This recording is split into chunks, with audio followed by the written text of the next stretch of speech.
हम standard costing का topic कर रहे हैं। स्टैंडर्ड कॉस्टिंग में हमने आज जो चीज़ स्टार्ट करनी है उसका नाम है वर्किंग बैकवर्ड्स। वर्किंग बैकवर्ड्स से मुराद ये है कि आपको क्वेश्चन के डाटा में वेरिएंसेस कैलकुलेट करके उसने खुद ही दिए होंगे और जो ओरिजिनल डाटा होता था उस डाटा में से कुछ चीज़ें मिसिंग होंगी।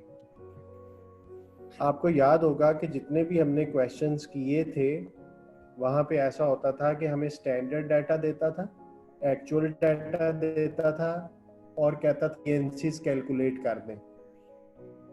अब वर्किंग बैकवर्ड में ये होगा कि वेरिएंस उसने ऑलरेडी कैलकुलेट किया होगा और आपसे स्टैंडर्ड डाटा या एक्चुअल डाटा उसमें से कुछ चीज़ें दी होंगी और कुछ चीज़ें मिसिंग होंगी।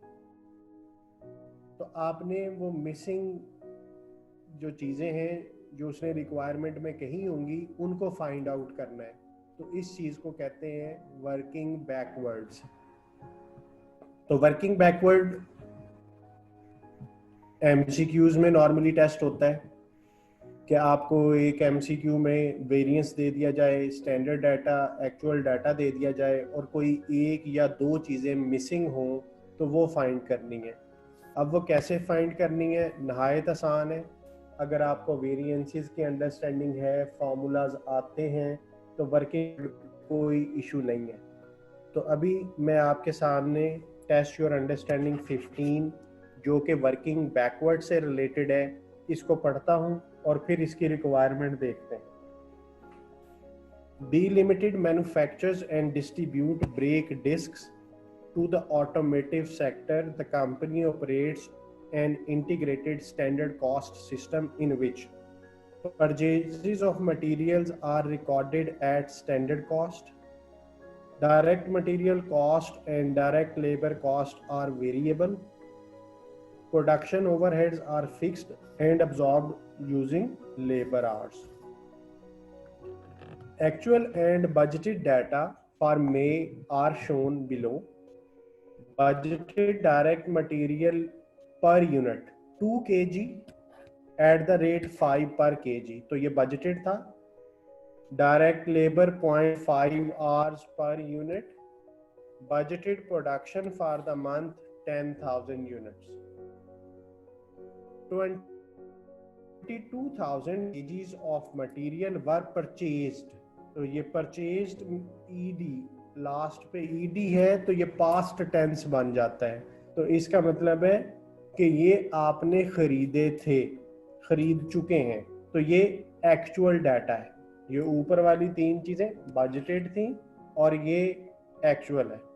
The total standard cost of material was, as per standard जो कॉस्ट थी मटेरियल की वो इतनी थी। 6,000 direct labor hours were worked at a cost of 6 per hour.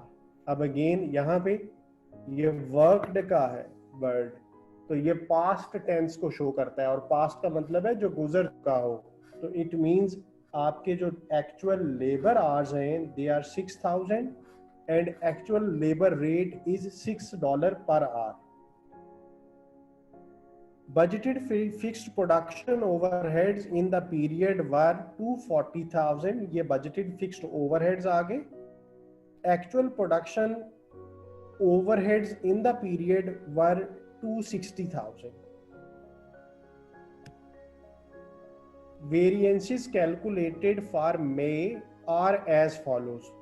Material price variance उसने दे दिया, labor efficiency variance भी दे दिया।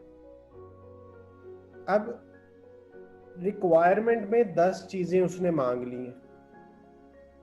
Calculate the number of brakes disc manufactured, again यहाँ पे ईडी है लास्ट पे, तो मैन्युफैक्चर्ड मीन जो हमने बनाए हैं। तो इट मींस पहली रिक्वायरमेंट है एक्चुअल आउटपुट फाइंड करनी। Calculate the actual price paid per KG of material, actual price बतानी है। फिर मटेरियल यूजेज वेरिएंस बताना है। Calculate the standard rate per labour hour, calculate the labour rate variance, calculate the fixed overhead expenditure variance, calculate the fixed overhead absorption rate per labour hour, calculate the fixed overhead capacity variance, calculate the fixed overhead efficiency variance and calculate the fixed overhead volume variance. तो ये 10 चीजें हमने इससे करनी है। मैं एक ही question इसलिए करवा रहा हूं कि आपको हर तरह की कैलकुलेशन इसी एक सवाल से समझा सकूं। तो इसको स्टार्ट करते हैं।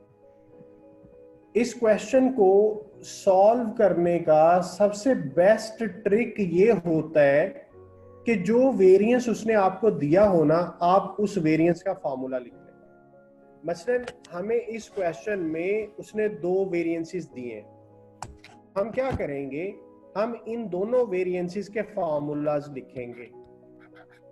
Material price variance is equal to standard rate minus actual rate into actual quantity purchased. ये फॉर्मूला हम यूज करते हैं जब प्राइस वेरिएंस फाइंड करना हो। अब प्राइस वेरिएंस जो है वो 11,250 है और इसके साथ एडवर्स लिखा हुआ है। इसी तरह जो दूसरा वेरिएंस दिया हुआ है वो है labour efficiency variance. Labour efficiency variance का फॉर्मूला होता है standard hours for actual output minus actual hours work multiplied by standard rate. और जो लेबर एफिशिएंसी वेरिएंस है दिस इज 1750 एडवर्स। अच्छा, फॉर्मूला लिखने के बाद आपने वैल्यूज पुट करनी है इस फॉर्मूला में। अब मैं डाटा पे जाऊं तो अगर मुझे स्टैंडर्ड रेट मिल जाए और बाकी चीजें मिल जाएं तो मैं यहां से कुछ एक चीज मिसिंग फाइंड कर सकूंगा। तो मैं लास्ट पेज पे डाटा पे जाता हूं। मटेरियल का स्टैंडर्ड रेट दिया हुआ है 5 पर केजी, तो स्टैंडर्ड रेट की जगह पे मैं लिखने लगा हूं 5 पर केजी। एक्चुअल रेट दिया हुआ है नहीं, एक्चुअल रेट जो है वो तो उसने क्वेश्चन में पूछा हुआ था कि एक्चुअल रेट मटेरियल का बताएं, तो एक्चुअल रेट तो दिया नहीं हुआ। हाँ, एक्चुअल क्वांटिटी परचेज्ड कहीं नजर आई थी मुझे 22,500, तो 22,500 kgs of material were purchased. तो मैं यहां पे एक्चुअल रेट और यहां पे 22,500 kgs, ये मैंने डाटा से चीजें लिखी। अब स्क्रीन देखिएगा और मेरी बात गौर से सुनिएगा, मैं रिपीट नहीं करूंगा। अगर मुझे किसी ने कहा मैं फिर भी रिपीट करूंगा। Standard rate minus actual rate into actual quantity purchase करें तो प्राइस वेरिएंस आएगा। अब प्राइस वेरिएंस एडवर्स है। एडवर्स प्राइस वेरिएंस कब होता है? जब एक्चुअल रेट ज्यादा हो। प्राइस वेरिएंस एडवर्स तब होता है जब एक्चुअल रेट ज्यादा हो। इसका मतलब है हम छोटी रकम में से बड़ी रकम माइनस करेंगे तो ये अल्टीमेट आंसर जो है ये माइनस में आया होगा। तो इसका मतलब है मैं ये ए एडवर्स जो है ये क्या कब आता है? जब एक्चुअल रेट ज्यादा हो। तो मैं छोटी रकम में से बड़ी रकम माइनस करूंगा तो ये आंसर माइनस में आया होगा। अब ये प्लस माइनस आंसर में नहीं, क्वेश्चन में नहीं दिया होगा, ये हमें खुद से सोचना है। बस रिवर्स वर्किंग में यही एक ट्रिक होता है कि आपकी ये जो फिगर है 11,250 क्या ये पॉजिटिव है या नेगेटिव है। और ये बात आपको मैं बहुत क्लासेस पहले बता चुका हूं कि ऐसा कोई रूल नहीं है कि एडवर्स हमेशा नेगेटिव ही होगा, एडवर्स पॉजिटिव भी होता है। तो इसलिए आपने ये रट्टा सिस्टम नहीं करना कि जब भी एडवर्स होगा तो आपने इसे नेगेटिव ही लेना है, ऐसा नहीं करना। सोचना है। हेलो,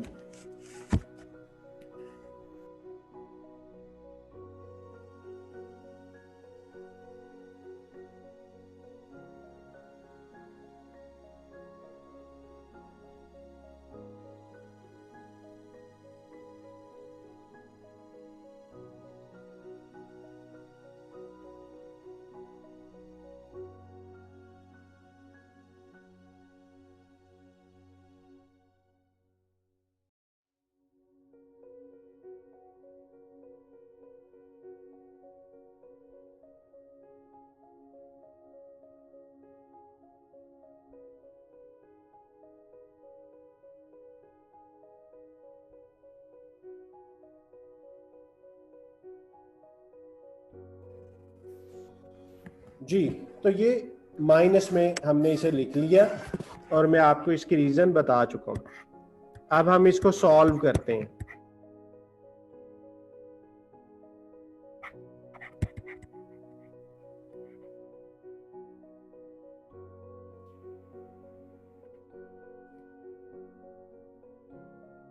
तो इस 22,000 बनेगा,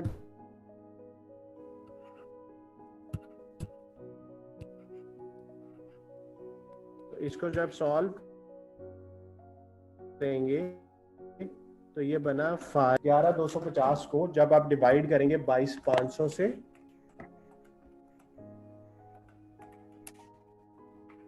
तो आंसर क्या बनता है?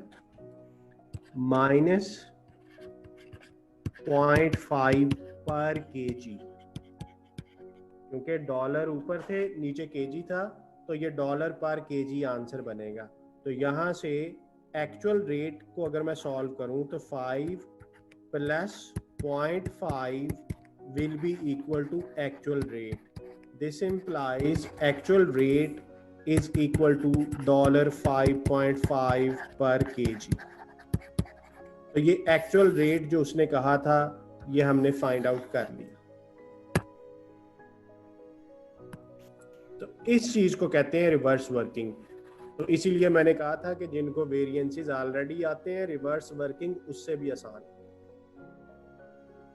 ओके, अब एफिशिएंसी वेरिएंस पे चलते हैं।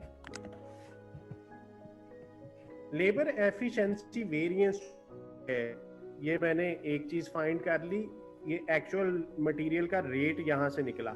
ये यहाँ पे इसने किस रिक्वायरमेंट में दिया हुआ है? Calculate the actual price paid. तो ये मैंने सेकंड रिक्वायरमेंट फाइंड की है।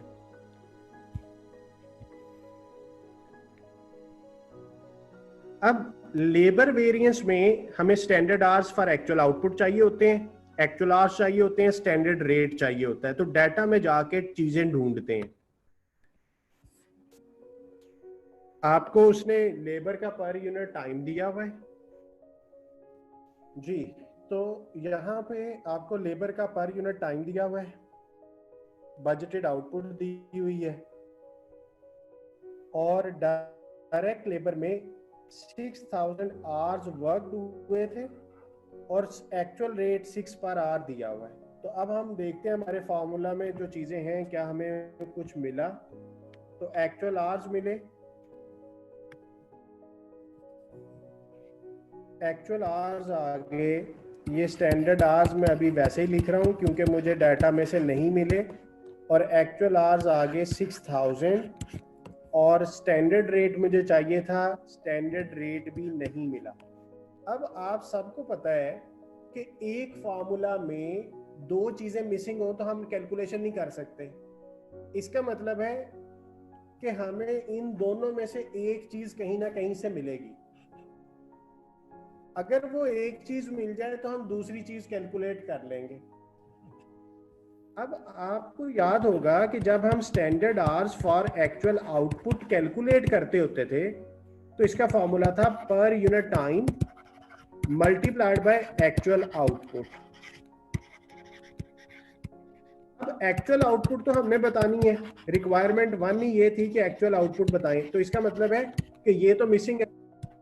हाँ, पर यूनिट टाइम उसने मुझे बताया हुआ था, पर यूनिट टाइम इज 0.5।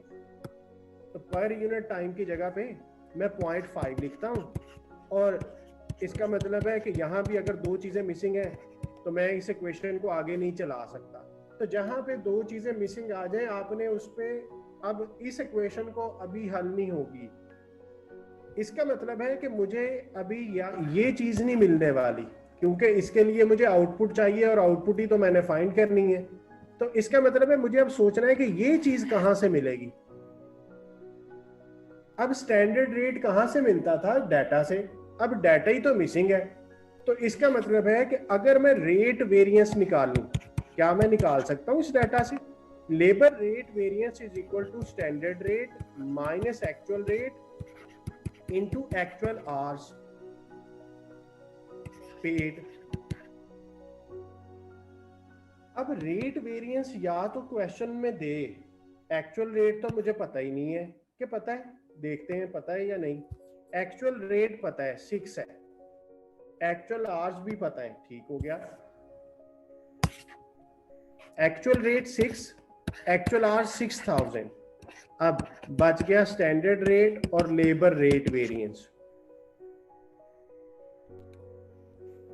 अच्छा जी, अब मुझे डाटा को देखना है कि कहीं रेट वेरिएंस तो नहीं दिया हुआ या डाटा में बाकी चीज दी हो, क्योंकि जब तक आप उसी पॉइंट पे रहे ना कि जहां पे आपको दो चीजें मिसिंग आ जाएं, आप उस इक्वेशन को आगे नहीं चला सकते। तो आपने थोड़ी थोड़ी स्पेस छोड़ के वर्किंग करते रहना है। फिर एक वक्त आएगा कि एक चीज मिलेगी और सारी चीजें ऑटोमेटिकली फाइंड आउट होने लग जाएंगी। वो जिस तरह होता था ना कि फाइंड अ पाथ, आपको वो रास्ता तलाश करना है। तो वो रास्ता कैसे तलाश होगा? आपको जो जो डाटा दिया होगा आप उसके फॉर्मूलाज लिख के उसको वैल्यूज पुट करके रखते जाएंगे, और फिर एक ऐसी कैलकुलेशन होगी कि वहां से आपको सारी चीजें मिलने लग जाएंगी। जी, स्टैंडर्ड रेट हमें दिया नहीं हुआ, वो उसने वैसे भी रिक्वायरमेंट 4 में पूछा हुआ है। तो इसका मतलब है कि हमें इस क्वेश्चन में बाकी चीजें देखनी है कि बाकी और क्या क्या दिया हुआ था। तो आपके सामने मैं डाटा करता हूं। आपको मटेरियल की क्वांटिटी दी हुई थी, स्टैंडर्ड रेट दिया हुआ था, लेबर का पर यूनिट टाइम दिया हुआ था, बजटेड प्रोडक्शन दी हुई थी, 22,500 एक्चुअल यूजेज दिया हुआ था, स्टैंडर्ड कॉस्ट ऑफ मटेरियल दी हुई थी, और 6,000 डायरेक्ट लेबर आवर्स दिए हुए थे, बजटेड फिक्स्ड ओवरहेड दिए थे, एक्चुअल ओवरहेड्स दिए हुए थे। अच्छा, ये जो लाइन है standard cost of material was 1,15,000, इसका क्या मतलब है? ये मुझे कमेंट बॉक्स में बताइए। What do you understand by this term standard cost of the material? Standard cost of the material, इसकी क्या अंडरस्टैंडिंग है? आप क्या समझते हैं कि ये क्या चीज है?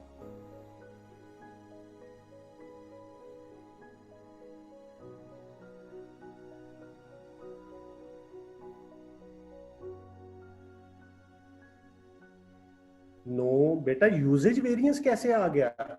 वो उसका नाम यूजेज वेरिएंस लिखता, वो वेरिएंस ये बिल्कुल नहीं है।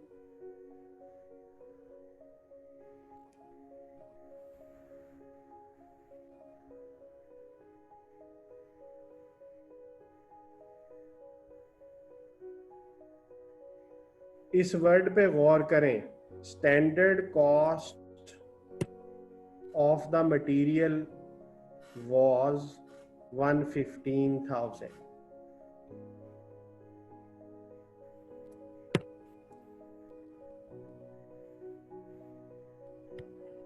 सलमान, आपने तो बहुत बोंगी मारी है। स्टैंडर्ड कॉस्ट आपने सिर्फ मुझे कह दिया, स्टैंडर्ड कॉस्ट यही तो मैं आपसे पूछ रहा हूँ, ये क्या बन रही है?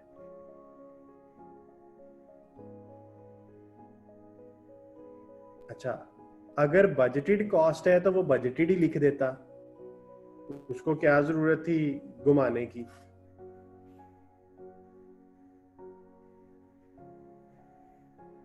अच्छा, इसी तरह एक बच्चे ने कहा ये एक्चुअल मटेरियल कॉस्ट है।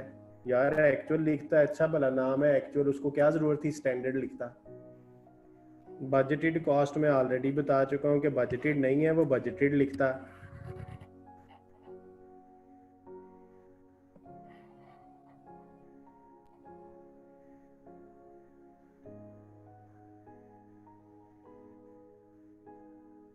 जी हसन, आपने अब सही बताया है।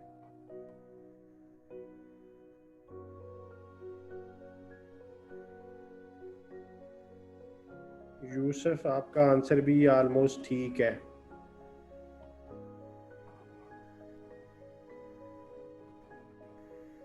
असद, आपने नहीं सही बताया।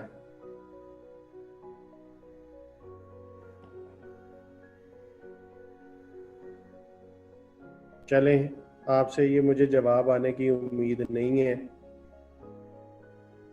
मैं बताता हूँ ये क्या है।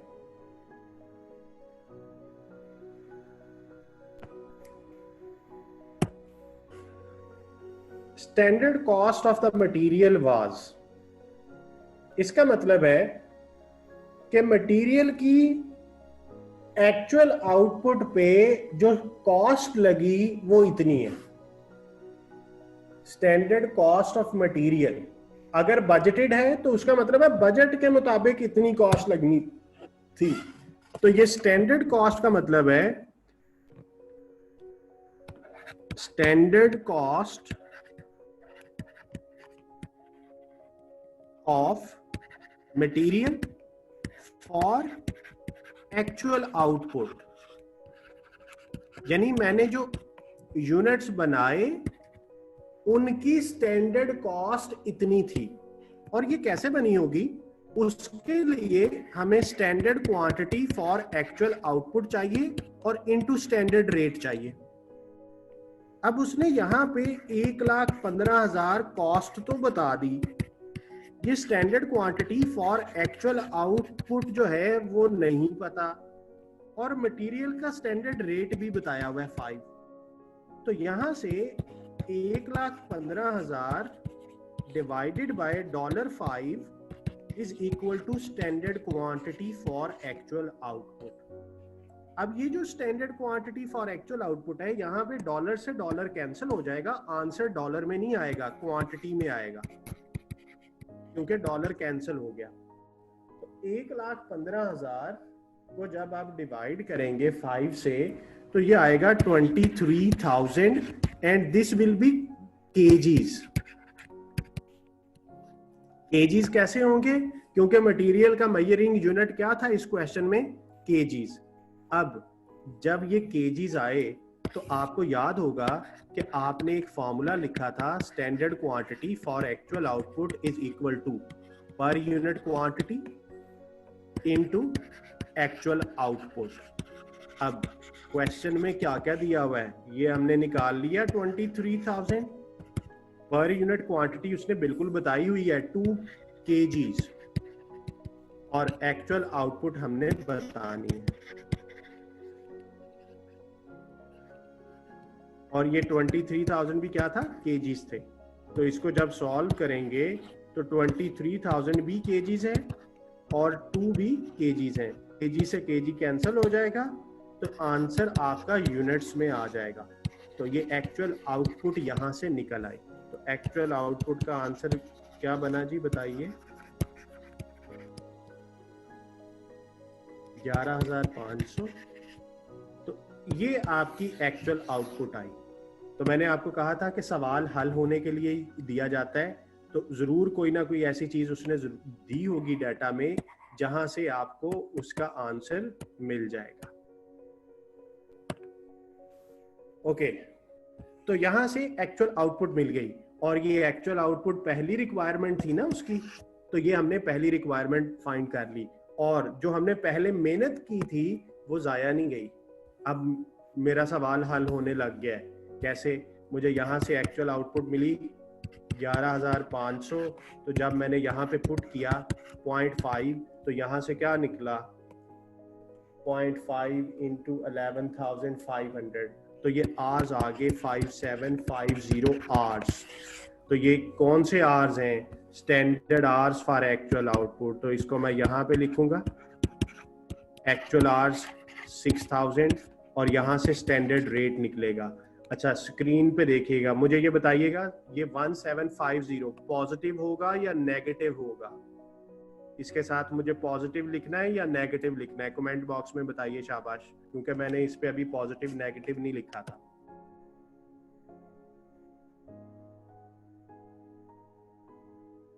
इतनी देर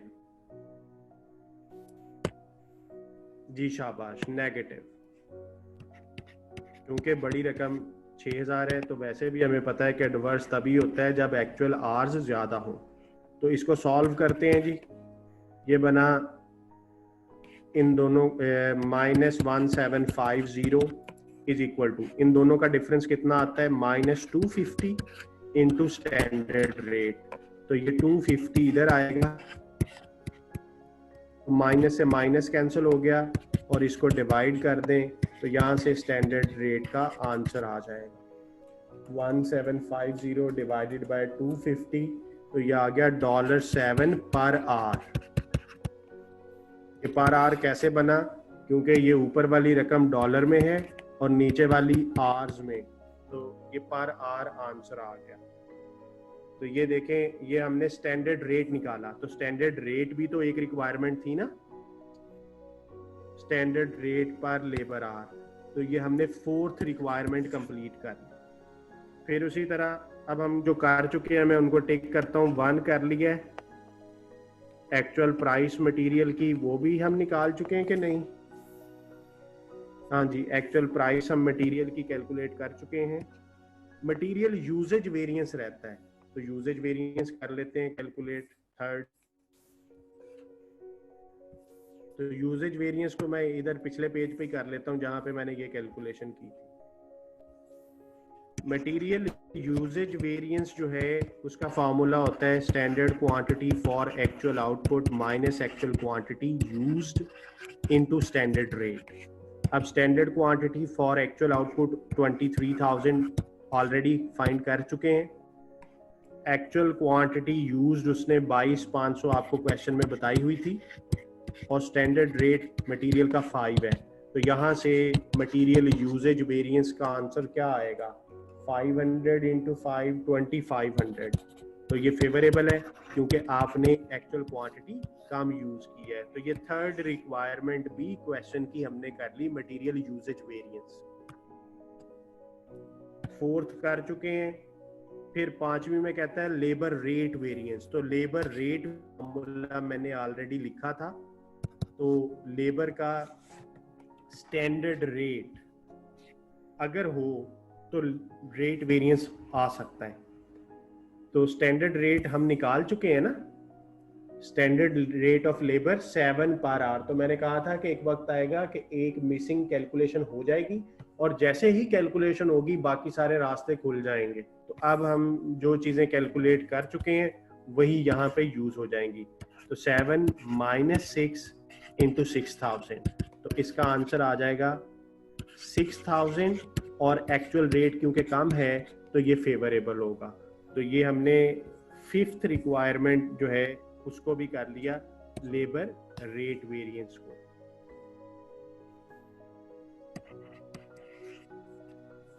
6th क्या रिक्वायरमेंट है, calculate the fixed overhead expenditure variance. तो fixed overhead expenditure is a very easy variance. Fixed overhead expenditure variance is equal to budgeted fixed overheads minus actual fixed overheads। ये दोनों चीजें ही दी हुई थी आपको क्वेश्चन में। बजटेड फिक्स्ड कॉस्ट 240 और actual 260, दोनों चीजें गिवन थी, जस्ट हमने वैल्यूज पुट की, 240,000 and 260,000. So the variance is $20,000 adverse, क्योंकि एक्चुअल एक्सपेंडिचर ज्यादा था। तो ये हमने रिक्वायरमेंट नंबर 6 को सॉल्व किया। Calculate the overhead absorption rate per labour our. तो requirement 7, overhead absorption rate per labour our. तो इसका फॉर्मूला आपको पता है, budgeted fixed overhead cost divided by budgeted hours, क्योंकि जब आपने पर आवर रेट निकालना है तो बेस आवर्स को लेनी है। अब बजटेड फिक्स्ड कॉस्ट तो 240,000 दी हुई है, अब बजटेड आवर्स लेने हैं। तो बजटेड आवर्स जो हैं वो हम देख लेते हैं कि पर यूनिट टाइम हमें दिया हुआ था 0.5 और एज पर बजट आपने कितने यूनिट बनाने थे? 10,000। तो इसका मतलब है बजटेड आवर्स कैसे आएंगे? 0.5 एक यूनिट के लिए और एज पर बजट 10,000, तो ये 5,000 आवर्स। तो ये बजटेड आवर्स बन गए आपके। तो बजटेड आवर्स जो हैं वो आपके यहाँ पे 5,000 आ जाएगा। तो आंसर आपका क्या बनेगा? 48। तो ये 48 पर डायरेक्ट लेबर आर आपका रेट आ जाएगा।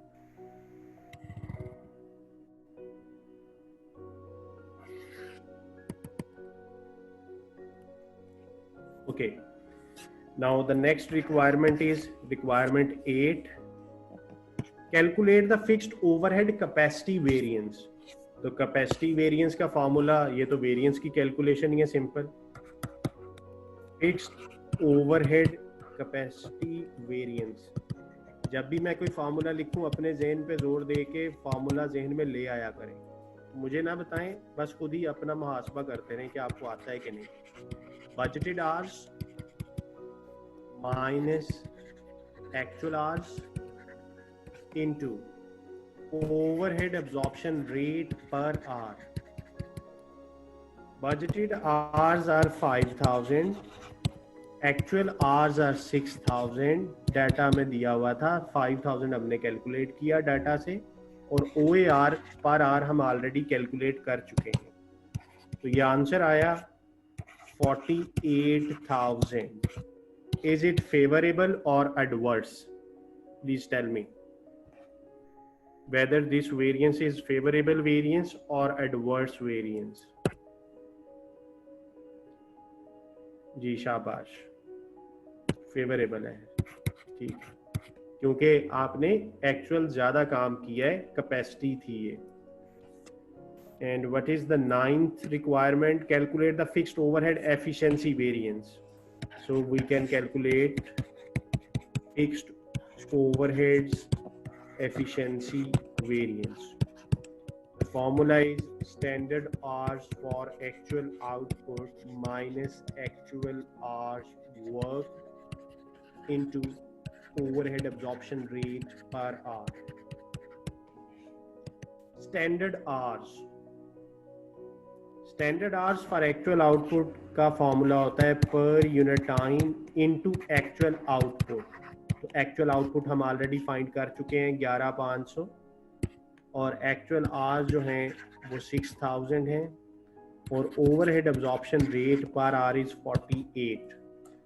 सो the standard hours for actual output are 5750 minus 6,000 into 48.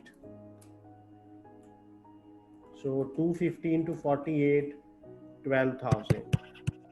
What is this variance, favorable or adverse?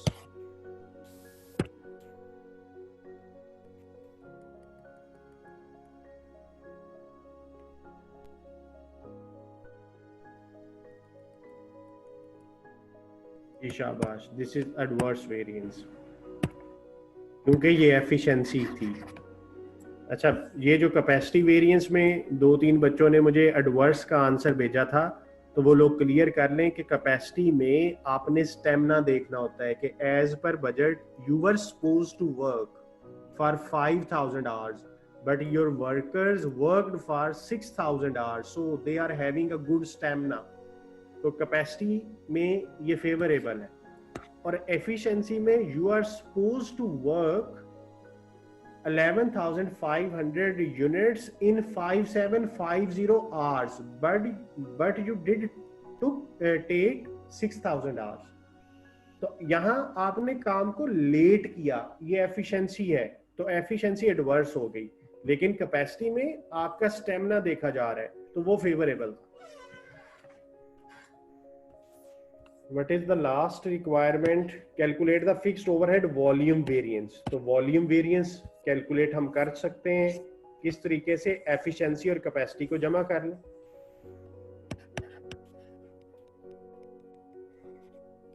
Fixed overhead volume variance is equal to fixed overhead efficiency variance plus fixed overhead capacity variance. इन दोनों variances को add कर लिया जाए तो efficiency variance is 12,000 adverse plus capacity variance is 48,000 favourable. तो इन दोनों को जब हम ऐड करेंगे तो ये क्या बनेगा जी, 36,000 फेवरेबल।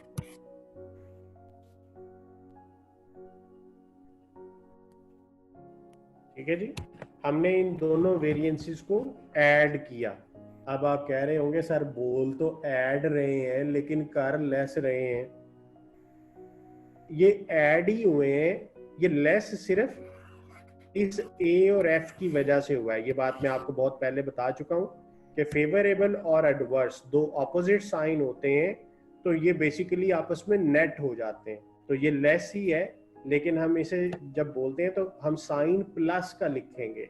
अगर आपने माइनस लिखा तो माइनस माइनस प्लस हो जाता है, इसलिए आपने ऐड का ही वर्ड यूज करना, या नेट कह सकते हैं। तो ये नेट करके 36,000 वॉल्यूम वेरिएंस आया। और वॉल्यूम वेरिएंस हम चाहें तो दूसरा फार्मूला यूज करके भी निकाल सकते हैं, वो मैंने आपको ऑलरेडी सिखाया हुआ है। तो मैं सम अप करता हूं वर्किंग बैकवर्ड को। वर्किंग बैकवर्ड में हमें जो डाटा दिया होगा उसमें से वो कुछ चीजें हमसे पूछेगा। अब ये जो क्वेश्चन मैंने आपको करवाया है, this is like 10 marks question. तो आपके पेपर का जो स्टाइल है उसमें वो सिनेरियो बेस्ड 10 नंबर नहीं पूछता, वो स्टेटमेंट बेस्ड पूछता है। तो आपको पेपर में 10 नंबर का वर्किंग बैकवर्ड का आने का चांस ही नहीं है। हाँ, आपको एमसीक्यूज में वो ये कॉन्सेप्ट पूछेगा, और कैप्लान की किट में वर्किंग बैकवर्ड के बहुत अच्छे अच्छे सवाल दिए हुए हैं। अब स्टूडेंट नॉर्मली जो गलती करता है उसमें कि वो प्लस माइनस जो लिखना होता है उसमें आके उसे मसला होता है। लेकिन मैं जिस स्लो स्पीड से इस टॉपिक को करवाता आया हूँ, मुझे उम्मीद है कि आपको उन एमसीक्यूज में भी कोई मसला नहीं होगा। मैं आपको अभी 2-4 एमसीक्यूज करवाऊंगा रिवर्स वर्किंग के, तो आपको पता चल जाएगा कि आपको ये सारी अंडरस्टैंडिंग है। अच्छा, अक्सर रिवर्स वर्किंग में एग्जामिनर्स का मोस्ट फेवरेट क्वेश्चन होता है एक्चुअल आउटपुट को फाइंड करवाना। एक्चुअल आउटपुट को कहां से फाइंड कराया जा सकता है? उसके लिए एक चीज, जैसे हमने आज यहाँ पे कैलकुलेशन की, हमें दिया हुआ था स्टैंडर्ड मटेरियल कॉस्ट। हमने उस डाटा को यूज करके एक्चुअल आउटपुट फाइंड की।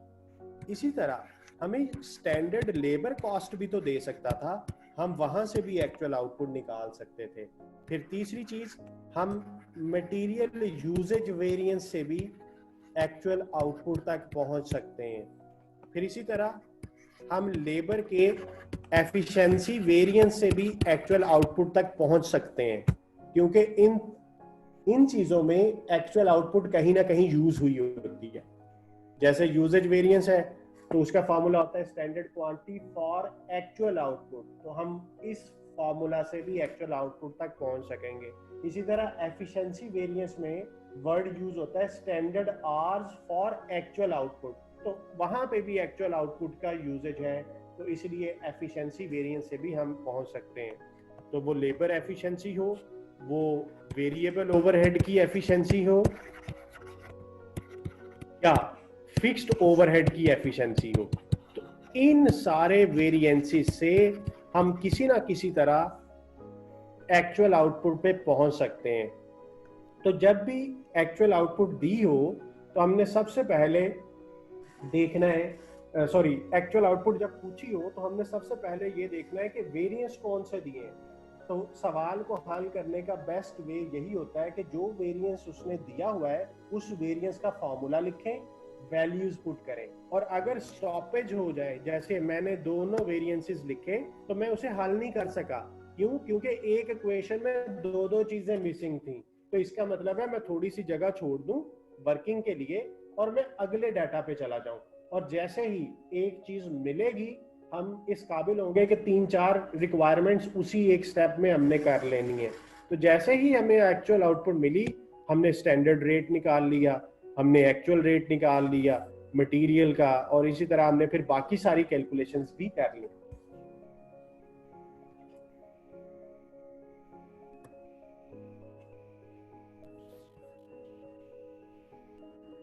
मैं आपको एक और इलस्ट्रेशन इसकी करवाता हूँ।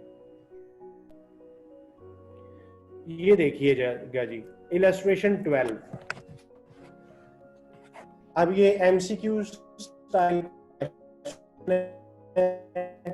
तो जाहिर है लंबा क्या दिया हुआ है। A business has budgeted to produce and sell 10,000 units of its single product. The standard cost is material, labor, variable overheads, fixed overheads. During the period, the following variances occurred. We are having fixed overhead expenditure variance. We are having fixed overhead volume variance. अब करना क्या है? Actual fixed overheads in the period और actual volume in the period.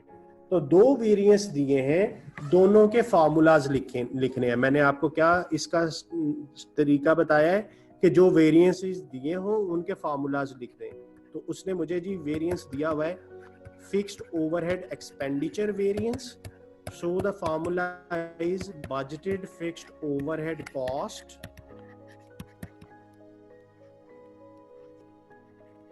Minus actual fixed overhead cost. अब मैं इसमें values put करूंगा।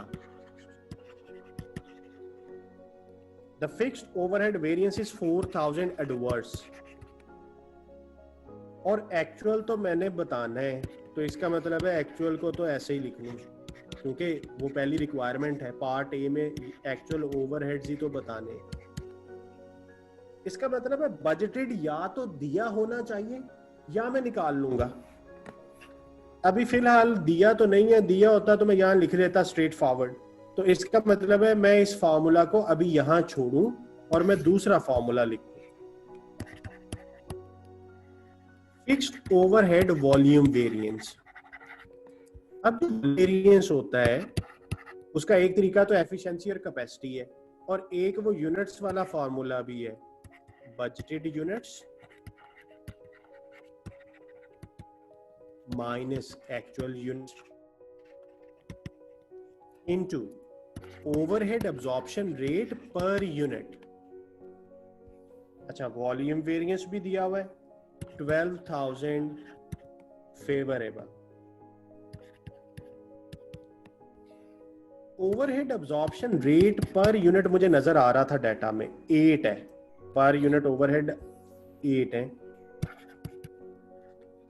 अच्छा, क्वेश्चन में कहीं बजटेड यूनिट्स दिए हुए थे? बिल्कुल दिए हुए थे 10,000। तो ये 10,000 लिखा, और एक है तो ये तो निकल रहा ही फिर।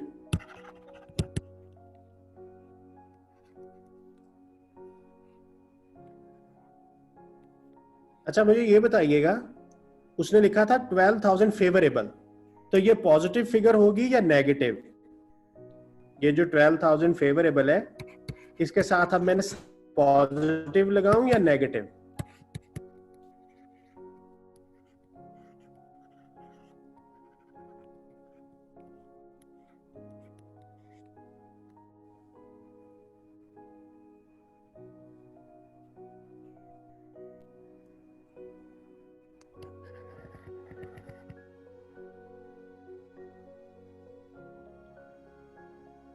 मुझे तकरीबन 10 बच्चों ने जवाब भेजा है, उनमें से जो सही हैं 1 2 10 में से 2 बच्चों का सही जवाब है। 80% लोग गलत बता रहे हैं। तो इसका मतलब है इन 80% लोग, फिजिकल क्लास होती ना तो मैं लिटरली थप्पड़ मारता इनको। फेवरेबल वेरिएंस है वॉल्यूम वेरिएंस। वॉल्यूम वेरिएंस तब होता है जब एक्चुअल यूनिट्स ज्यादा हो। एक्चुअल यूनिट्स ज्यादा का मतलब है कि आप छोटी रकम में से बड़ी रकम माइनस करेंगे तो आंसर माइनस में आएगा। अब थोड़ी देर पहले मैं आपको यही बता रहा था कि भाई ये पॉजिटिव नेगेटिव ध्यान से लगाना, जिसको कॉन्सेप्ट्स आते हैं उसके लिए कोई मसला नहीं, और जिसने पिछले हफ्ते क्लास ली थी और उसके बाद आज वो क्लास में आ गया है कि ठीक है मैं ये जिम्मेदारी पूरी कर लूँ, क्लास ले लूँ, तो उसको वाकई नहीं आना, क्योंकि वो इतना इंटेलिजेंट होता है तो वो बाकी दिनों में भी पढ़ता। तो ये माइनस है। तो अब देखें किसने पॉजिटिव बताया था। आप ये तो देखें कि आपने वेरिएंस कौन सा लिखा है, तो इसका मतलब है मैं तो फिर आपको वो जो पिछली बातें बताता रहा हूँ वो तो आपने उसको फॉर ग्रांटेड ले लिया कि ठीक है लेक्चर है तो इट्स ओके, इशू नहीं। तो ये -12,000 है। अगर आप पॉजिटिव लिखेंगे तो आंसर कुछ और आना है, और माइनस लिखेंगे तो आंसर कुछ और आना है। तो इसलिए बेटा इसको आपने सही लिखोगे तो आपके नंबर आने हैं, मुझे कोई मसला नहीं है जी। ये 8 इस तरफ ले आते हैं, डिवाइडेड बाय $8। अब ऊपर वाला भी डॉलर है, डॉलर से डॉलर कैंसिल हुआ, तो ये आंसर क्या बनेगा, 12,000 को जब आप 8 से डिवाइड करेंगे तो ये आंसर आया -1500। ये एक्चुअल आउटपुट के वर्ड को इस तरफ ले आए तो ये पॉजिटिव हो गया, माइनस था ना, तो एक्चुअल यूनिट्स इस तरफ आए तो पॉजिटिव, और ये 10,000 माइनस था तो दूसरी तरफ गया तो ये 1500 पॉजिटिव। तो 11,500 जो है ये आपका एक्चुअल यूनिट्स का आंसर है। तो ये बी पार्ट था, ये हो गया। ए पार्ट में हमने एक्चुअल फिक्स्ड कॉस्ट बतानी थी, और बजटेड फिक्स्ड कॉस्ट हमें डाटा में दी होगी या निकाल सकेंगे। तो एज पर बजट एक यूनिट पे $8 लगने हैं, और हमने बजट के मुताबिक यूनिट बनाने कितने हैं, 10,000। तो इसका मतलब है 80,000 बजट था, तो एक्चुअल फिक्स्ड ओवरहेड निकल आए, एक्चुअल इधर आया तो पॉजिटिव हो गया। अच्छा ये बताइएगा कि ये जो 4,000 है ये मैं पॉजिटिव लिखूं या नेगेटिव लिखूं। ये जो 4,000 एडवर्स है तो ये मैं पॉजिटिव होगा आंसर या नेगेटिव।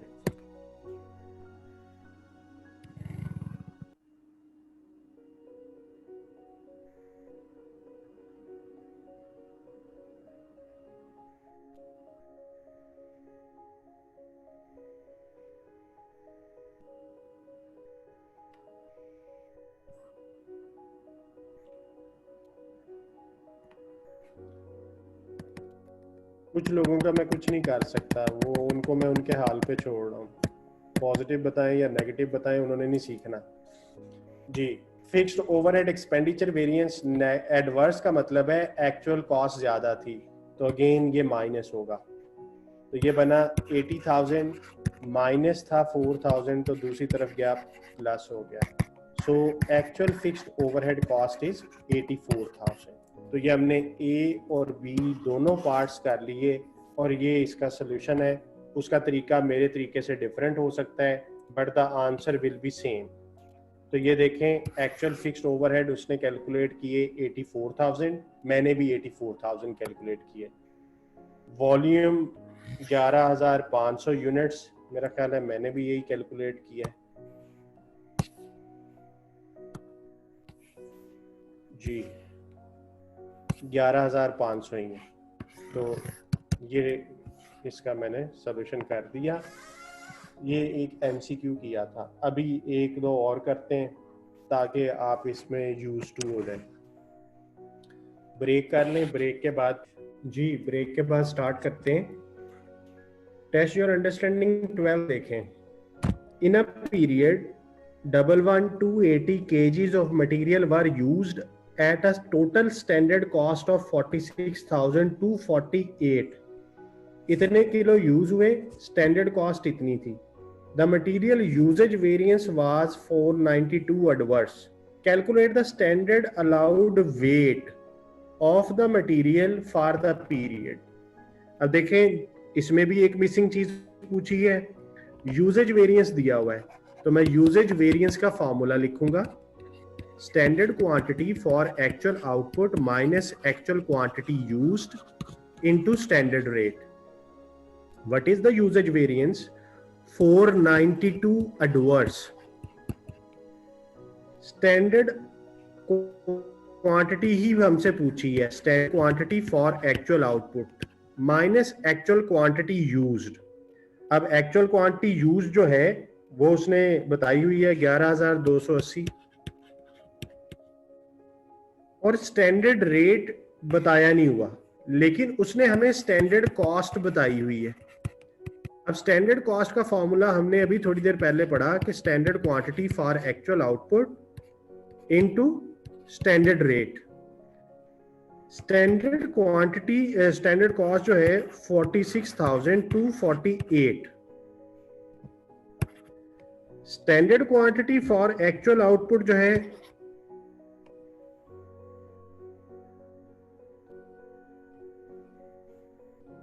वो नहीं बताई हुई।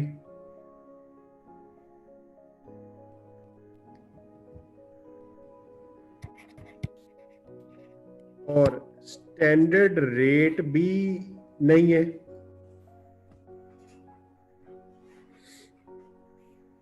तो इसका मतलब ये हुआ कि अब हम इसको कैसे सॉल्व करें। हमारे जितना डाटा दिया हुआ था वो सारे का सारा डाटा हमने देखा, जो जो वैल्यूज गिवन थी हमने पुट की, तो यहां से स्टैंडर्ड रेट ही मिसिंग था, स्टैंडर्ड क्वांटिटी ही मिसिंग थी। A total standard cost of 46,248 और मटेरियल यूजेज वेरिएंस दिया हुआ था। अब यहां से क्या किया जाए, इसको जरा मेक अ गैस कि ये चीज क्या है, इसको कैसे करें। ये सोल्यूशन मैं आपके सामने कर रहा हूं, जरा थोड़ा सोचें कि क्या करना चाहिए मुझे। अब यार ये जो 11,280 है ये क्या चीज थी? 11,280 जो है वो क्या चीज है? इसको अभी मैं कहीं नहीं लिख रहा, इसको सोचें जरा। ये 11,280 जो है ये क्या चीज है? इस लाइन को ध्यान से पढ़ें और बताएं।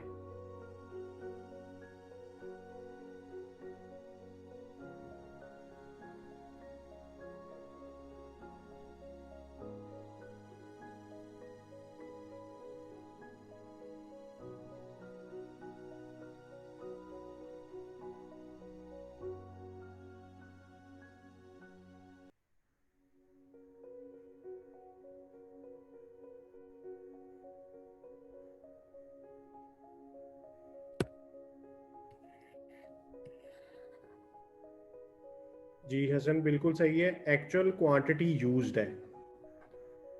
11,280 क्या है? एक्चुअल क्वांटिटी यूज्ड है। अच्छा, ये जो वर्ड आगे यूज किया गया है 11,280 kgs of material were used at a standard cost of this, इसका मतलब है कि ये स्टैंडर्ड कॉस्ट नहीं था। ये उसने जो वर्ड यूज किया ये है standard cost of actual material used. अगर मैं इसको पूरा लिखूं तो क्या मतलब बन रहा है? Standard cost of actual material used. तो ये यहां से ये वर्ड फार्मूला थोड़ा सा चेंज हुआ, standard cost of actual material use, क्योंकि ये जो 11,280 है ना, ये कौन सा मटेरियल है? ये एक्चुअल है, यूज्ड। ये वर्ड जो यूज्ड है इसने हमें बताया कि ये एक्चुअल क्वांटिटी है।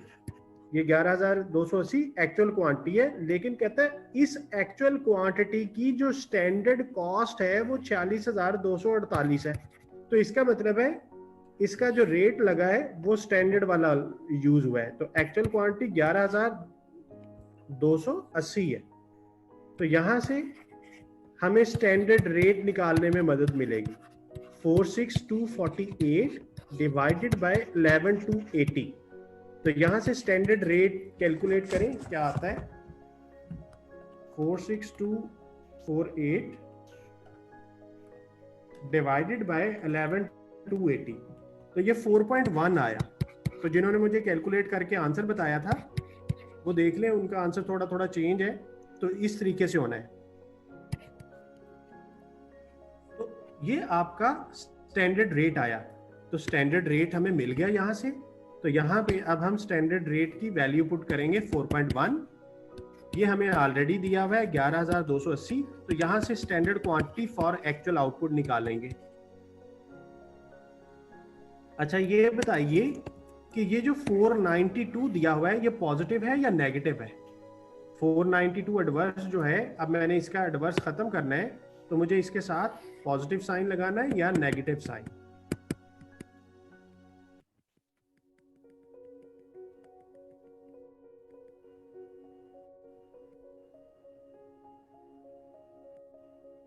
जी शाबाश, नेगेटिव। एक बच्चे ने अभी भी पॉजिटिव कहा है, मैं उसे इग्नोर कर रहा हूं जी। 492 नेगेटिव। तो यहां से standard quantity for actual output minus 11,280 into 4.1। तो इसको सॉल्व करते हैं।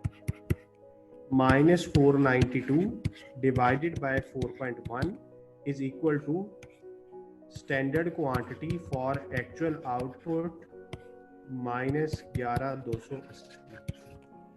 तो ये 492 को जब आप 4.1 से डिवाइड करेंगे तो ये आंसर आया माइनस 120, और standard quantity for actual output minus 11,280। तो ये 11,280 इस तरफ पॉजिटिव हो गया, minus 120 is equal to standard quantity for actual output. तो ये आ गया जी standard quantity for actual output का जो आंसर आया 1160 kgs। तो ये standard quantity for actual output आ गई।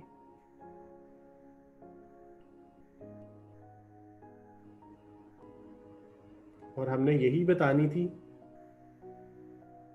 कि क्वांटिटी अलाउड, ये जो वर्ड उसने यूज किया था, calculate the standard allowed weight, कितना वेट अलाउ है, तो वो स्टैंडर्ड क्वांटिटी है ना। हाँ, पर यूनिट में अगर कहे तो फिर एक्चुअल यूनिट्स होते तो पर यूनिट में कन्वर्ट कर देना था, और डाटा ही नहीं है, शॉर्ट सा क्वेश्चन था। तो ये मैं सोल्यूशन आपके सामने कर रहा हूँ, इसको आप देख लें। टेस्ट योर अंडरस्टैंडिंग 12 का।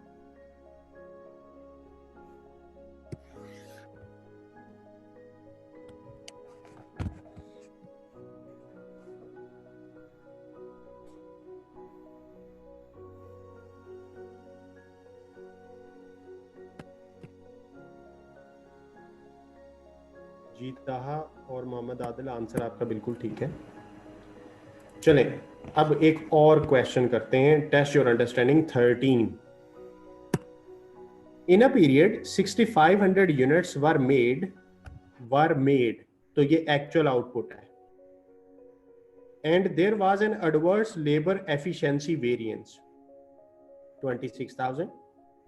वर्कर्स वर पेड, तो ये एक्चुअल रेट आ गया। वर पेड पास्ट को शो करता है। Total wages were this, there was a nil rate variance. How many standard hours were per unit, कहता है एक यूनिट के लिए कितना टाइम दिया गया था। तो देखें एफिशिएंसी वेरिएंस उसने हमें दिया है ना, तो वही टिप के जो वेरिएंस दिया है उसका फॉर्मूला लिखो, उस वेरिएंस ने ही आपको कहीं ना कहीं पहुंचाना है।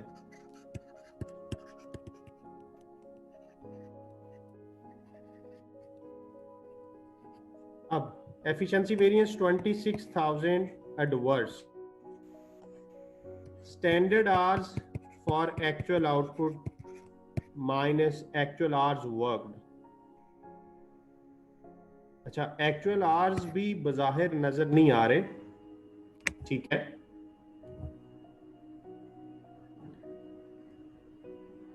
और रेट वेरिएंस कहता है निल है, रेट वेरिएंस भी उसने दिया हुआ है निल। निल का मतलब क्या है? जीरो।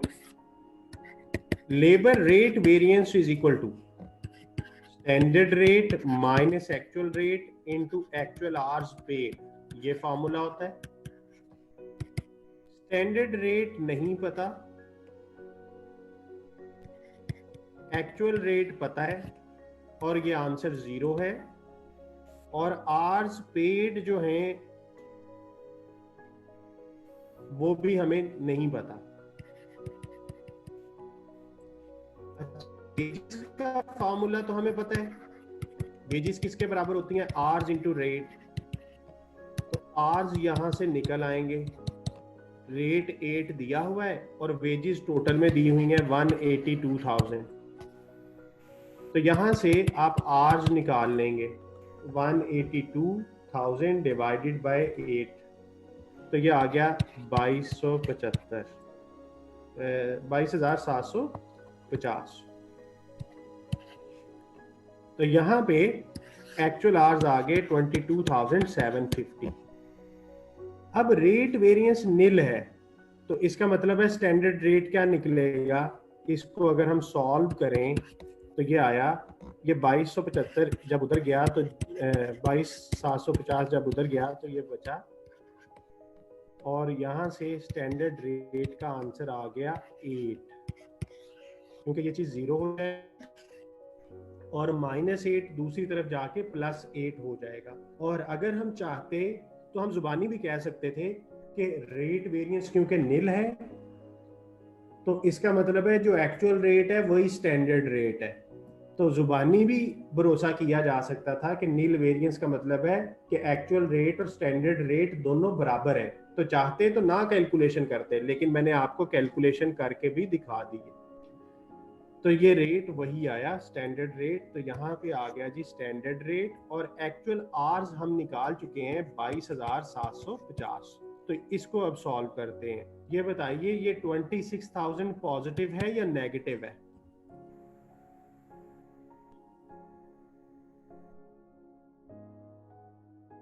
एफिशिएंसी वेरिएंस एडवर्स है, तो ये पॉजिटिव फिगर होगी या नेगेटिव?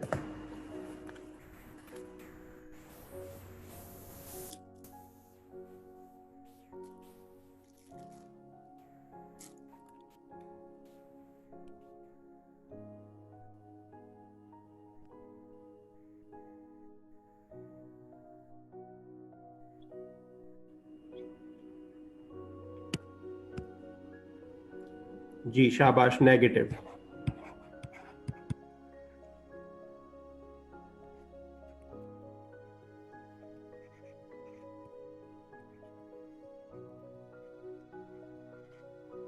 एट जब डिवाइड होगा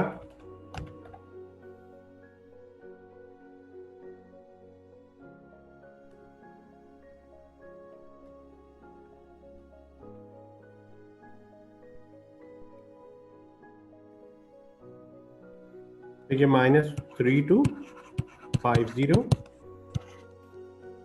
standard hours for actual output -22,750। तो ये 22,750 जब इस तरफ आया तो पॉजिटिव हो गया,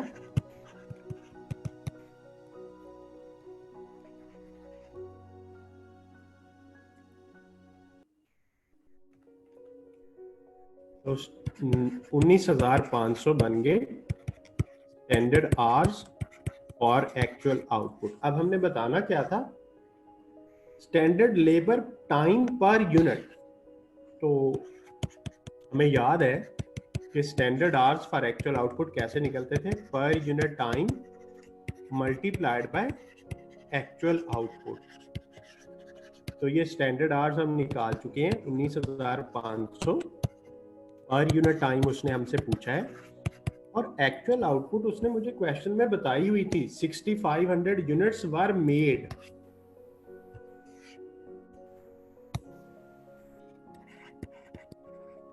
तो यहां से पर यूनिट टाइम आ गया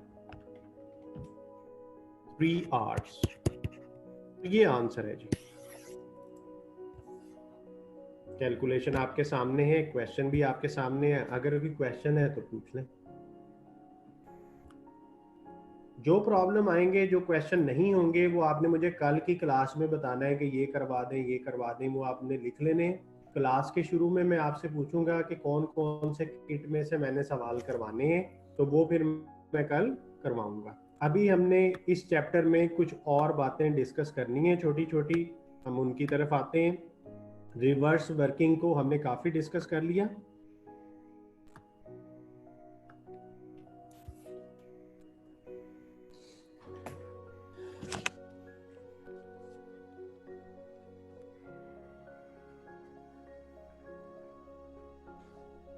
टेस्ट योर अंडरस्टैंडिंग 11 का आप मुझे कह रहे हैं, लेट मी चेक कि क्या है वो 11 टेस्ट योर अंडरस्टैंडिंग।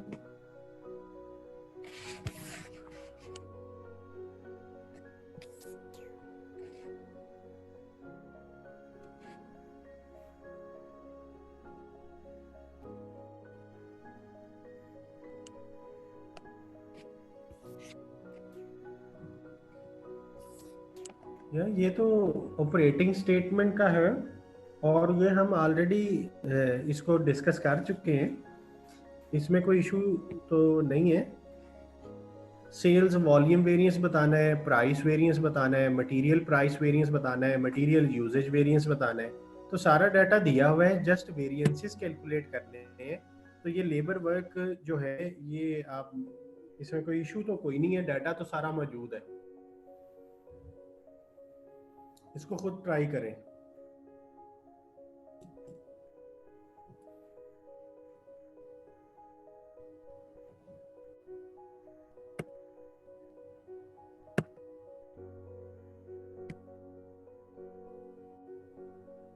जी हो गई थी, काफी बच्चों ने कर लिया था। जिस बच्चे ने मुझे कहा है वो इसको दोबारा ट्राई करे।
एक दिन हम वेरिएंस की रिपोर्टिंग की बात कर रहे थे, तो आज मैं आपसे कुछ डिस्कशन के हवाले से रिपोर्टिंग ऑफ वेरिएंसेस को डिस्कस कर रहा हूं।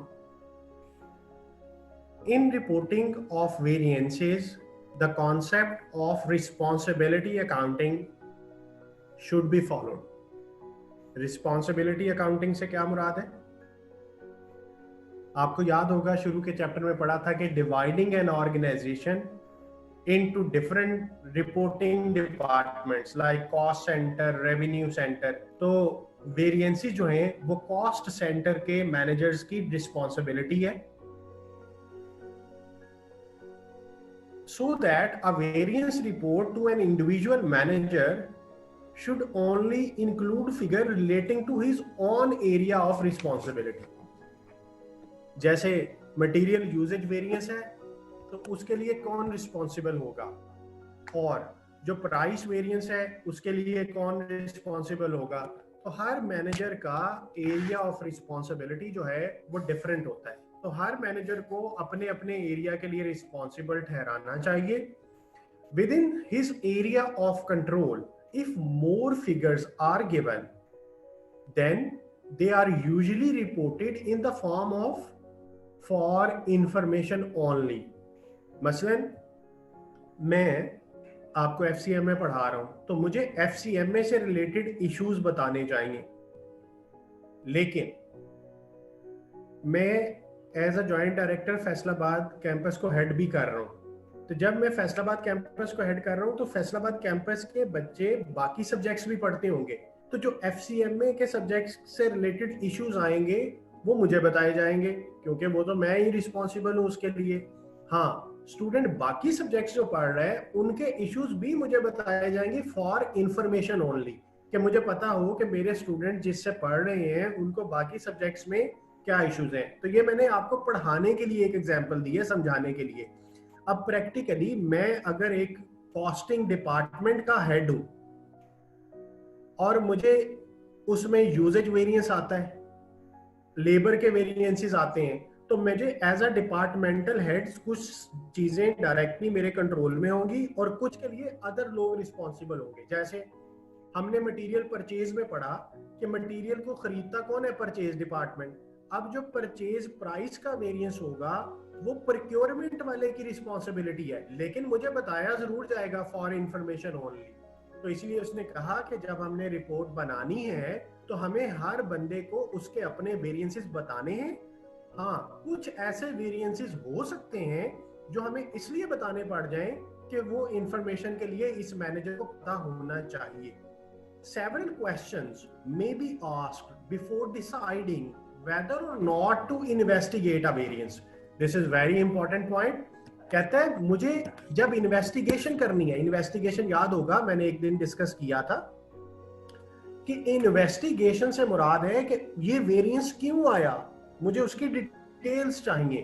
तो कहता है बहुत सारे पॉइंट्स देखने हैं कि हमें किसकी डिटेल चाहिए, किसकी नहीं चाहिए। Number 1, is the variance controllable? एक चीज अगर हमारे कंट्रोल में है तो फिर हमने उसकी इन्वेस्टिगेशन में जाना है। तो इसका मतलब यह हुआ कि अगर कंट्रोलेबल नहीं है तो अपना टाइम वेस्ट मत करें, आप उसकी इन्वेस्टिगेशन में ना जाएं। अगर अनकंट्रोलेबल है तो एमसीक्यू आता है, whether we should investigate a controllable variance और नॉट, यस और नो। तो आपने कंट्रोलेबल वेरिएंस है तो इन्वेस्टिगेशन बनेगी, हाँ अगर अनकंट्रोलेबल है तो फिर इन्वेस्टिगेशन नहीं करनी। Number 2, is the expected benefit from control action likely to exceed the cost? इसको सीबी एनालिसिस कहते हैं।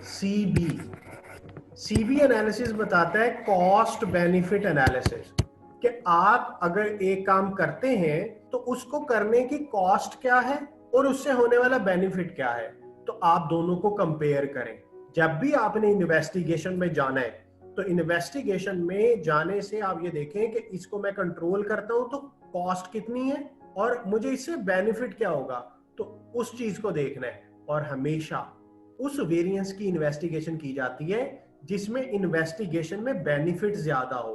मसलन 100 रुपए का वेरिएंस आ गया और आपकी इन्वेस्टिगेशन पे 500 लगा दें तो बेनिफिट 100 का है और कॉस्ट कितनी लगा दी है? 500। तो ये आप इन्वेस्टिगेशन ना करें।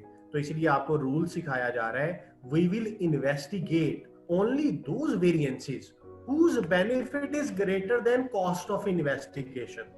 तो इसीलिए उस दिन कहा था ना कि हम हर वेरिएंस की टेंशन नहीं लेंगे, हम चंद वेरिएंसेस को देखेंगे जो एक सर्टेन लेवल से एक्सीड करेंगे। तो वो सीबी एनालिसिस को ज़हन में रख के रखा गया। फिर एक है जी, what is the likelihood of successfully being able to correct a variance? मसलन एक वेरिएंस आया, कंट्रोलेबल भी था, हम उसकी इन्वेस्टिगेशन में गए, हमें उसका फायदा भी नजर आ रहा था। अब क्या हम उसे कामयाबी के साथ ठीक कर सकते हैं? अगर हम उसे ठीक ही नहीं कर सकते तो फिर भी कोई टेंशन की बात नहीं है। अगर हम किसी चीज को करेक्ट कर सकें तो फिर हमें उसमें टाइम वेस्ट करना है, बिकॉज टाइम इज मनी। आपका जो वक्त है उसकी एक कीमत है, तो इसलिए आपने फजूल टाइम वेस्ट नहीं करना। Is the variance significant? ये सिग्निफिकेंट का कॉन्सेप्ट वही है कि जो एक सर्टेन लिमिट से एक्सीड करता है।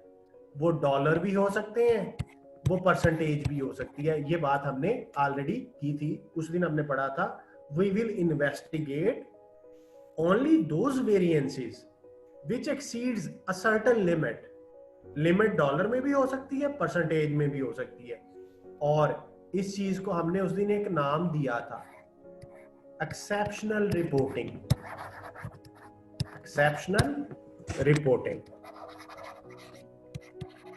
ये मैंने आपको लास्ट वीक में एक दिन कॉन्सेप्ट बताया था। तो एक्सेप्शनल रिपोर्टिंग से मुराद है मैनेजमेंट को सिर्फ वो वेरिएंसेस रिपोर्ट किए जाएंगे जो सिग्निफिकेंट होंगे, और सिग्निफिकेंट की कोई फिक्स लिमिट नहीं है, ऑर्गेनाइजेशन टू ऑर्गेनाइजेशन वेरी करता है। The next point is the variance steadily getting worse? जैसे पाकिस्तान में डॉलर का रेट चेंज हुआ तो जितने भी इनपुट हम बाहर से खरीदते थे जिनकी इनवॉइसेस डॉलर में थी वो इनवॉइसेस चेंज हुई और वो in purchase price variance adverse से एडवर्स एडवर्स से एडवर्स होता जा रहा था। तो ये वो पॉइंट है, is the variance steadily getting worse? कहता है क्या ये बुरा होता जा रहा है? तो उसकी इन्वेस्टिगेशन में भी देखें, अब डॉलर का रेट चेंज होना क्या मेरे एज अ मैनेजर कंट्रोल में? नहीं, वो गवर्नमेंट के कंट्रोल में है। मुझे तो सिर्फ उस रेट के मुताबिक डॉलर की पेमेंट करनी है। तो इसलिए आपने ये देखना भी है कि वो वेरिएंसेस स्टेडीली अगर बढ़ रहे हैं तो फिर उसकी रीजन क्या है उसको देखेंगे आप। ये उसी की डिटेल आ गई कॉस्ट बेनिफिट की, कि आप जब भी कोई एक्शन लेना है आप उसको देखें कि उसकी कॉस्ट क्या है उस एक्शन की और उसका बेनिफिट क्या होगा, फिर आपने डिसीजन लेना है। ये वो उसकी डिटेल है, लाइकलीहुड ऑफ सक्सेसफुल करेक्शन, कि मैं जो स्टेप ले रहा हूं क्या उसकी वजह से मेरा कोई मैं कामयाब होऊंगा कल को उसमें कि उसे ठीक कर सकूं। तो ये उसकी डिटेल है, आपने खुद से पढ़ लेनी है, कॉन्सेप्ट मैं बता चुका हूं आपको। ये सिग्निफिकेंस ऑफ वेरिएंस मैं अभी बता के आया हूं कि जो एक सर्टेन लिमिट से क्रॉस करेंगे उन वेरिएंसेस को इन्वेस्टिगेट किया जाए।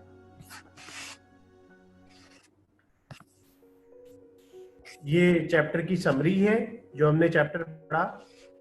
अच्छा, अगर मैं चैप्टर स्टार्ट पे जाऊं तो कुछ थ्योरेटिकल कॉन्सेप्ट थे जो हमने शायद डिस्कस नहीं किए होंगे, वो मैं आपके साथ आज डिस्कस कर लेता हूं। ये basic standard, ideal standard, attainable standard, current standard, ये मैं आपको एक दिन पहले बता चुका था कि बेसिक स्टैंडर्ड सबसे पुराना है, लॉन्ग टर्म है, लीस्ट यूजफुल है, और आइडियल स्टैंडर्ड वो है जो परफेक्ट ऑपरेटिंग कंडीशंस पे चले, जिसमें लॉसेस वगैरह ना हो, आइडल टाइम ना हो। अटेनेबल वो है जिसको हम आसानी से अचीव कर सकते हैं, और करंट स्टैंडर्ड वो होता है जो इस वक्त चल रहा हो। तो बाकी तो ये सारी कैलकुलेशंस हैं, ये हम पढ़ चुके हैं, आप इसको देख लीजिएगा बुक से भी, हमने इसको सारे कॉन्सेप्ट्स को डिस्कस किया। फिक्स्ड ओवरहेड वेरिएंसेस कर लिए थे, ऑपरेटिंग स्टेटमेंट कर ली। अच्छा, एक बात का और ख्याल रखिएगा, मैंने आपको कॉस्ट रिकंसिलेशन स्टेटमेंट भी करवाई है, कॉस्ट रिकंसिलेशन स्टेटमेंट, लेकिन बुक में आपको नहीं मिलेगी, वो बुक के अंदर नहीं है क्योंकि ACCA के सिलेबस में वो चीज नहीं है। अगर मैं आपको ICMA का सिलेबस दिखाऊं तो ICMA के सिलेबस में उसने स्टैंडर्ड कॉस्टिंग के हवाले से जो बातें लिखी हुई हैं वो आपके इस पहले पेज में सारी कवर हो रही हैं। कहते हैं upon completion of this chapter you will be able to explain purpose of principle of standard costing, illustrate the difference between standard, marginal and absorption costing, per unit cost calculate करनी आनी चाहिए, variances calculate करने आने चाहिए, सारे variances उसने 1 bye 1 लिखा है। इंटरप्रिटेशन ऑफ वेरिएंसेस, ये एडवर्स है, फेवरेबल है। सिग्निफिकेंस ऑफ वेरिएंसेस अभी भी डिस्कस हुआ, एक दिन पहले भी डिस्कस हुआ था। कौन से फैक्टर्स हैं जिनको इन्वेस्टिगेशन से पहले हमने करना है, तो अभी डिस्कस किया कि कंट्रोलेबिलिटी देखें, कॉस्ट बेनिफिट एनालिसिस देखें, सिग्निफिकेंस देखें, और फिर ये चेक करें कि क्या मैं सक्सेसफुली उसे ठीक कर भी लूंगा। अच्छा, एक कॉन्सेप्ट है इंटर रिलेशनशिप बिटवीन वेरिएंसेस, ये बुक के अंदर है, मैं अभी इसे ही ढूंढ रहा था, लेकिन मुझे बुक में मैंने क्योंकि सारे पेजेस नहीं देखे तो मुझे नजर नहीं आया। मैं आपको अब जुबानी बता देता हूं कि इंटर रिलेशनशिप से क्या मुराद है, बात गौर से सुनिएगा। आपने मटेरियल खरीदा, मटेरियल आपने A+ क्वालिटी का खरीद लिया, आपने जब स्टैंडर्ड सेट किया तो आपने कहा था कि मैं मटेरियल यूज करूंगा A ग्रेड का और वो मिलेगा 10 रुपए kg। जब आप मार्केट में गए तो आपने ए प्लस कैटेगरी का मटेरियल खरीदा, तो क्या ख्याल है, ए ग्रेड से महंगा मिलेगा ना? ए प्लस कैटेगरी का मटेरियल ए ग्रेड मटेरियल से महंगा मिलेगा, तो obviously material price variance adverse आएगा। मैंने क्या बोला कि मैंने क्वालिटी अच्छी की जिसकी वजह से वो मुझे महंगा मिला और प्राइस वेरिएंस एडवर्स आया। अच्छा, जो महंगा मटेरियल होता है वो यूज थोड़ा होता है। महंगा मटेरियल जो होता है वो यूज थोड़ा होता है। मैं आपको मिसाल देता हूं, आप गाड़ी में पेट्रोल यूज करें तो उसकी एवरेज कुछ और होती है, और हाई ऑक्टेन यूज करें तो एवरेज और होती है। मसलन सपोज करें कि आपकी गाड़ी पेट्रोल पे 15 किलोमीटर करती है 1 लीटर में, और हाई ऑक्टेन में वो 18 करती है। तो इसका मतलब ये हुआ कि हाई ऑक्टेन महंगा था, प्राइस वेरिएंस एडवर्स आया, लेकिन वो इस्तेमाल थोड़ा हुआ। तो जो मैं बात कह रहा था वो आपके ज़हन में आ गई होगी कि जब हम अच्छी क्वालिटी का मटेरियल खरीदते हैं तो रेट एडवर्स होता है, लेकिन यूजेज फेवरेबल हो जाता है। अब देखें, मैंने क्या किया, पेट्रोल से हाई ऑक्टेन पे आया तो दो वेरिएंसेस अराइज हुए। कौन कौन से? एक रेट वेरिएंस जो कि एडवर्स हुआ, और एक यूजेज वेरिएंस जो फेवरेबल हो गया। पहले मैं 1 लीटर में 15 किलोमीटर ट्रेवल करता था, अब मैं 1 लीटर में 18 किलोमीटर ट्रेवल कर रहा हूं, तो मेरा यूजेज फेवरेबल बना। अच्छा, हाई ऑक्टेन से बाकी बेनिफिट क्या होंगे?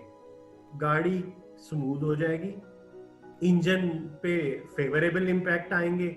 जब इंजन पे फेवरेबल इंपैक्ट आएगा तो मेंटेनेंस कॉस्ट लो होगी, तो मुझे अदर बेनिफिट्स भी मिलेंगे। अब यही चीज अगर प्रोडक्शन में ले आओ कि आपने अच्छी क्वालिटी का मटेरियल खरीदा, वो मटेरियल यूज थोड़ा हुआ, रेट एडवर्स आया, जब वो मटेरियल लेबर के पास पहुंचा तो लेबर ने कहा वाह, इस दफा तो मटेरियल बहुत अच्छा आया है। और अच्छी क्वालिटी का मटेरियल हो तो लेबर को काम करने में मजा आता है। मटेरियल को हैंडल करना लेबर के लिए आसान होता है। जब मटेरियल अच्छा है तो वर्कर ने उसे जल्दी बना लिया, तो एफिशिएंसी अराइज हुई। ठीक है, एफिशिएंसी अराइज हुई। मैं आपको इसकी समझाने के लिए भी आसान सी एग्जांपल देता हूं। टेलर सूट को स्टिच करता है। सम टाइम कपड़ा ऐसा होता है कि जिसको हैंडल करते हुए टेलर बड़ा इरिटेट होता है कि यार किस तरह का कपड़ा आ गया, ये तो सीधा ही नहीं रह रहा है, मुझे बड़ी मेहनत करनी पड़ रही है, प्रेस करके मुझे स्टिचिंग करनी पड़ेगी, या एक बंदा चाहिए जो इस कपड़े को जरा सीधा रखे, क्योंकि ये इस तरह का, खास तौर पे लेडीज क्लॉथ इस तरह के होते हैं कि जो एक जगह पे रहते नहीं है। तो टेलर इरिटेट होता है, लेबर इरिटेशन का शिकार होती है, जिसकी वजह से होता क्या है, वो ज्यादा टाइम लगाता है। उसने अगर एक सूट 2 घंटे में तैयार करना था तो उसके 3 घंटे लग रहे हैं, तो लेबर का टाइम ज्यादा लगे तो एफिशिएंसी एडवर्स होती है। तो पता ये चला कि जो मटेरियल की क्वालिटी है वो लेबर की एफिशिएंसी पे भी असरअंदाज होती है। अब देखें, एक चीज ने कितनी जगहों पे जाके अफेक्ट किया, रेट वेरिएंस मटेरियल का, दूसरा यूजेज वेरिएंस मटेरियल का, और तीसरी लेबर एफिशिएंसी अच्छी हुई। अब अगर एक factor more than one variances को अफेक्ट करे, मोर देन वन वेरिएंस को अफेक्ट करे, तो उसको कहते हैं inter relationship of variances. I repeat, interrelationship of variances means if one factor affects more than one variance, this is known as interrelationship between variance, or we can name it as interdependence of variances. interdependence यानी एक दूसरे पे depend कर रहे हैं। Inter relationship भी कह सकते हैं, इंटरडिपेंडेंस भी कह सकते हैं। तो ये एक चीज हमने बुक से डिस्कस नहीं की थी, तो मैंने इसी मकसद के लिए आपके सामने ये दिखाया था कि अगर कोई चीज रह गई है तो मैं उसे एक्सप्लेन कर दूं। फिर रिकंसिलेशन थी बजटेड प्रॉफिट की एक्चुअल प्रॉफिट के साथ, वो हम कर चुके। कॉस्ट की रिकंसिलेशन भी कर चुके, और फिर हम मिसिंग फिगर्स जो कि वर्किंग बैकवर्ड है वो भी हम कर चुके हैं। कैलकुलेट एक्चुअल फिगर्स और standard figure where variances are given, इसको हमने पढ़ा वर्किंग बैकवर्ड के नाम से।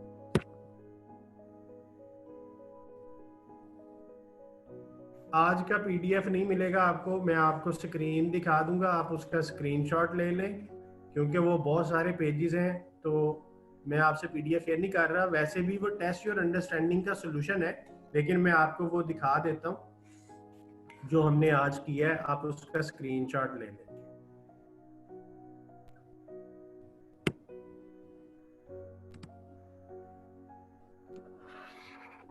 अच्छा, कुछ बच्चे ना हैंड रेज करते हैं, उनसे गुजारिश है कि अगर तो हैंड रेज का मतलब है कि आप बोलना चाहते हैं, तो मैं आपका माइक ऑन कर देता हूँ।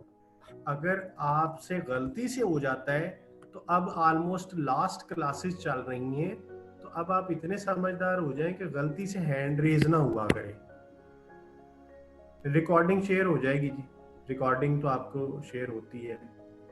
तो ये क्वेश्चन हमने किया था सबसे पहले, ये इसका स्क्रीनशॉट ले लें आप।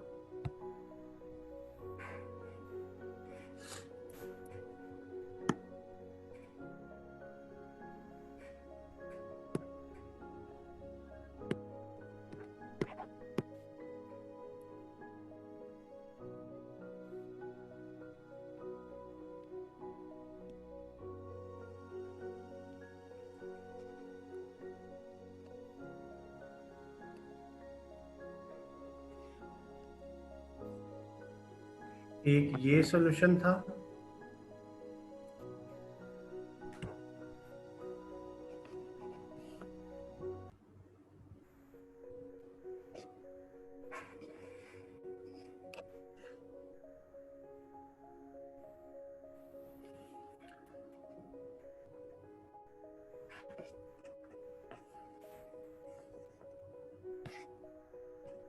एक सॉल्यूशन ये था,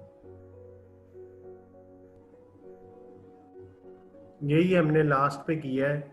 इसमें 3 इलस्ट्रेशंस हुई हैं।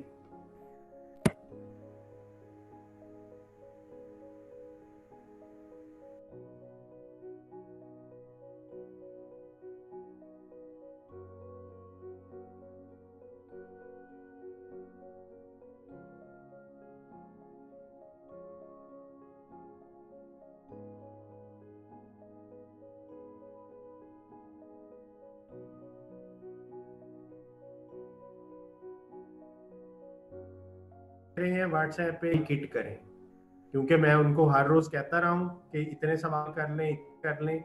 अब आपने अगर नहीं किया तो आपको सारे सवाल आज करने हैं, और कल क्लास के शुरू में मैं आपसे पूछूंगा कि मुझे कौन कौन से क्वेश्चन करवाने हैं, तो वो आपने फिर मुझे बता देना है, मैं वो सवाल कर दूंगा। कोशिश करें सिर्फ वो वाले क्वेश्चन बताएं जो वाकई आपसे ना हो। वैसे ऐसे कोई सवाल है नहीं जो नहीं हो, लेकिन फिर भी आप स्टूडेंट हैं तो कुछ ना कुछ तो प्रॉब्लम्स आएंगी, तो वो मैं आपको कल क्लियर कर दूंगा।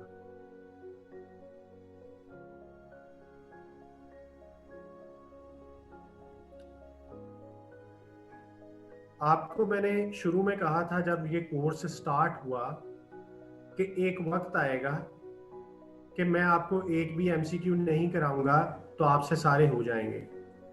शुरू में याद होगा मैं आपको एक एक एमसीक्यू कराता था। पहले चैप्टर के एंड पे मैंने आपको दोनों किट्स खुद से करवाई, दूसरे चैप्टर के एंड पे भी ऐसे ही किया, तीसरे चैप्टर से मैंने कह दिया कि एक किट मैं कराऊंगा दूसरी आप करेंगे, और आप करते रहे हैं। फिर हम सिर्फ प्रॉब्लम्स को सॉल्व करते थे। फिर इसी तरह ये इससे पिछला जो टॉपिक था उसमें भी किट आपने खुद से की, और इस टॉपिक में किट सारी आपने खुद से कर ली हुई है। कल सिर्फ हम प्रॉब्लम डिस्कस करेंगे। तो जो मैंने आपको कहा था कि at the end of syllabus you will be able to read and understand the books, और अगर आपको ये किताबें पढ़नी आ गई तो आईसीएम में आपका हो चुका है। सिर्फ इस आदत को बरकरार रखना है। हर चीज हमारी किताबों के अंदर लिखी हुई है, प्रैक्टिकल सारी चीजें हैं किताबों के अंदर लिखी हैं, बस आपको इतना काबिल होना चाहिए कि आप उस किताब को पढ़ें और अंडरस्टैंड करें और अप्लाई करें। बस यही कोशिश मैंने की है कि वो इस पूरे सिलेबस में मैं आपकी ये आदत बना सकूं, और काफ़ी हद तक कामयाब भी रहा हूं। और जाहिर है कि हर बच्चे को समझाना मुश्किल है, लेकिन मुझे आपके फीडबैक ऑलमोस्ट हर बच्चा इन टच है, तो वो बताते हैं तो खुशी होती है। क्योंकि आपको शुरू में कहा था एक और बात कि it is difficult to please everyone but I am to please. तो उसी की खातिर मैं आपके एक एक क्वेरी को भी जवाब देता हूँ। जिस तरह का मर्जी सवाल आप पूछें मैं आपको जवाब देता हूँ। रिवीजन क्लासेस अभी हम कल की क्लास तो करेंगे ना, क्योंकि उसमें हमने एमसीक्यूज को डिस्कस करना है, और कल की क्लास हमारी उस एमसीक्यूज में गुजर जाएगी, और उसके बाद हम रिवीजन का स्केड्यूल जो है वो कल डिसाइड कर लेंगे eight the end of the class. तो सिलेबस आपका ऑलमोस्ट एंड है, सिर्फ थ्योरेटिकल बातें एक दो रहती हैं, तो कल देखते हैं कि क्या उसमें रहता है। ये वाला टॉपिक आपका कंप्लीट है, स्टैंडर्ड कॉस्टिंग हम कंप्लीट कर चुके हैं, और इसकी पेपर में वेटेज 20 मार्क्स की है, तो वेरी इजी टॉपिक। तो 20 मार्क्स आपके ये कंफर्म हो गए ऑलमोस्ट, क्योंकि जितने भी सवाल आएंगे अगर आपको टॉपिक आता है तो इसमें से नंबर नहीं कटने वाले। एक स्टूडेंट ने कहा है कि सबसे ज्यादा वेट वाला चैप्टर बता दें।